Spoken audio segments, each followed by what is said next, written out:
Hey, what's up everyone, and welcome back to another video. My name is Ben Lee. Today we're going to have a look at Biomutant, and in this video we're going to be talking about everything that you need to know about crafting. The amount of choice in this game is astonishing, and it never fails to impress me. As somebody who likes making build and guide videos, for you guys this is a bit of a dream game for me, and be sure to stay close to the channel when the game is out for my future videos. I also love how quirky this game is, as I've seen things like banana and toilet brushes, as well as carrot handles, to be used with weapons, and I just find it outright hilarious. But yeah, there's quite a bit to the crafting in this game, so I'll do my best to break it down for you in this video, and I highly recommend watching the whole thing so that you have the best understanding that you can. Something else that I really like about Biomutant is as long as you have the resources, you can modify pieces of gear anywhere in the world just by going into your menu, so you don't need to visit a crafting bench or table or anything like that, so that you can modify things on the go. This might be really handy if you're struggling with a boss, for example. You can just change up your gear, for which might give you the edge in a fight. Of course, this is going to cost you resources to do, so be careful with it, but it could be really handy. And by modifying a weapon, I mean, for example, swapping the handle with another handle, which will edit the stats of the melee weapon. But also, from what I found out, and I can't strictly confirm this, is that, for example, the material of a part, like a handle, can be upgraded, but you'll need to go to a specific workbench to do so, as opposed to just modifying things in your menu. And if that is the case, I'd be really careful with where you spend your resources until you're absolutely sure on a piece of gear that you want to upgrade.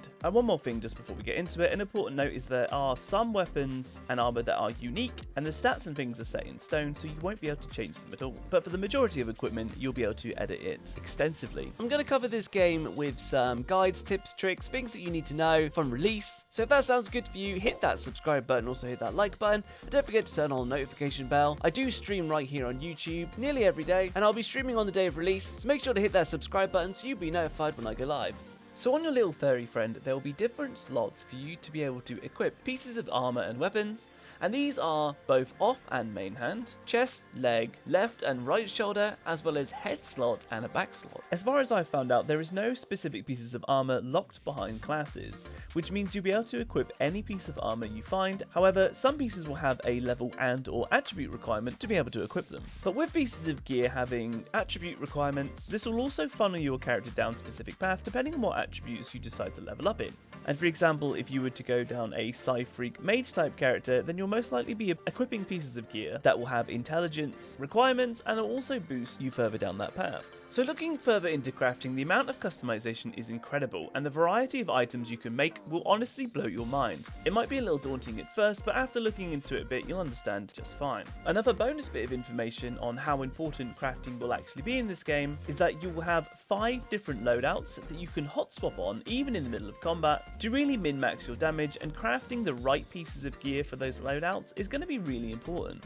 So taking a look at crafting here, there's a couple of things that are really important that I'll point out straight away. The first thing is that, for example, when crafting a weapon like this, you'll need to select a base type. The base type will determine what kind of weapon you're crafting, i.e. a shotgun or a assault rifle, and you'll have little filters here to be able to easily pick a base type that you want. Coming down here, you'll be able to see the resources that it will cost you to craft any item. So in the bottom right, you'll see the crafting cost. There's different materials there, from little metal cogs to wood. I'm assuming it's like plastic, rubber and electronics. As well as that, if you look at Singularity here, you can see it costs 2,570 of this leaf material. I currently do not know the name of this, but I think this is the overall currency of the game. Coming up to the top here, you can see it says shotgun, and then there is a 1.5 star rating. As you tweak and change the weapon around, the star value will go up and down depending on the different items you choose to equip. And then you'll also notice there is a rarity value, a quality value, and also a material value. And then coming over to the right hand side here, you can see the different attributes that would be on this shotgun, ranging from the damage at the top to the armor pierce, the fire rate, the accuracy, the range and critical chance, as well as then a magazine size underneath. And as you change the different parts of the weapon, you'll find that these go up and down, and you'll be able to modify the weapon as to what you want. And then the last thing to talk about is the attribute down at the bottom right. You can see on this weapon, and that is a kill with this gun immediately reloads its magazine. I believe that the different attributes come on the different base types, so you'll just have to experiment around and find one that you like for yourself. So for ranged weapons, for example, there will be a minimum amount of parts you'll need to combine in order to make the weapon actually usable. And this will be a grip, a muzzle, and a base type. There will be other things such as sights and magazines that you can also add, which will change your weapon stats, and you can do this via the menu at any point. And also the different parts that you pick will actually change the name of the weapon as well.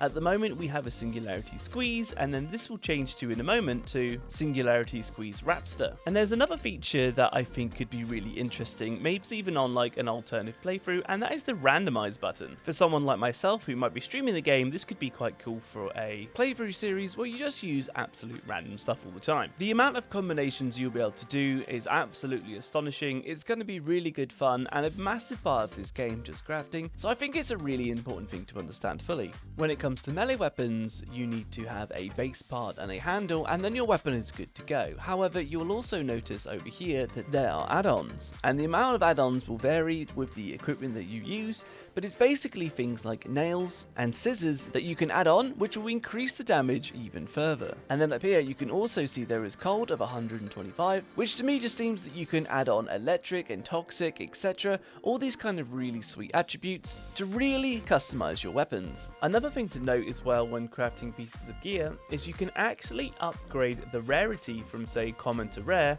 or rare to epic, because if the quality of the item piece you add to a weapon, like a gun muzzle for example, is good enough, it'll increase the overall quality of the weapon and its rarity will upgrade, which I think is a really cool addition. It means that an item that you really like early on, with enough upgrades you'll be able to make it a god tier weapon for yourself, so be on the lookout for those carrot handle toilet sticks that are going to be god tier weapons. This just gives you a crazy amount of freedom to be able to do anything that you really want. An interesting note on armor though is that the developers chose to go down the approach that armor itself cannot just be crafted with raw materials. You'll need to find pieces of armor out in the world and then upgrade them by either changing or adding mods or improving the quality. And on that note, different pieces of armor will also have different amount of add-on slots, and as you find these ones out in the world, you'll have to make the decision on what to use.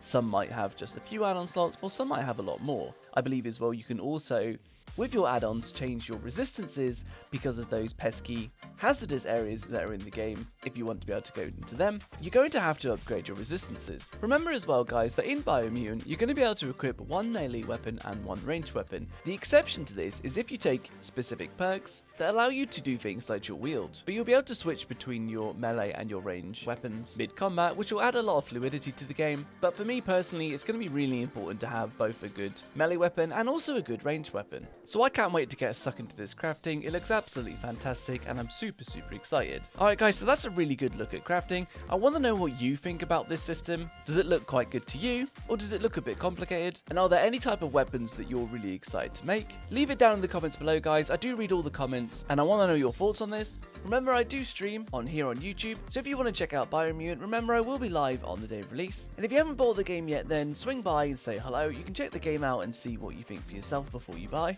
Alright guys, so if you learned anything today, hit that subscribe button and also remember to hit that like button. So remember to turn on that bell notification so you'll be notified when I go live. You can also join my Discord. It's completely free and there's loads of people in there chatting games. It's really friendly and really nice, so the link for that will be in the description. Alright, so that's what I've got for you today. A really nice look at crafting and the incredible system that they've got here. Super hyped for this game. It looks absolutely amazing. But until the next one guys, I hope you've at least learned something, and I also hope you have a very nice day. See you now.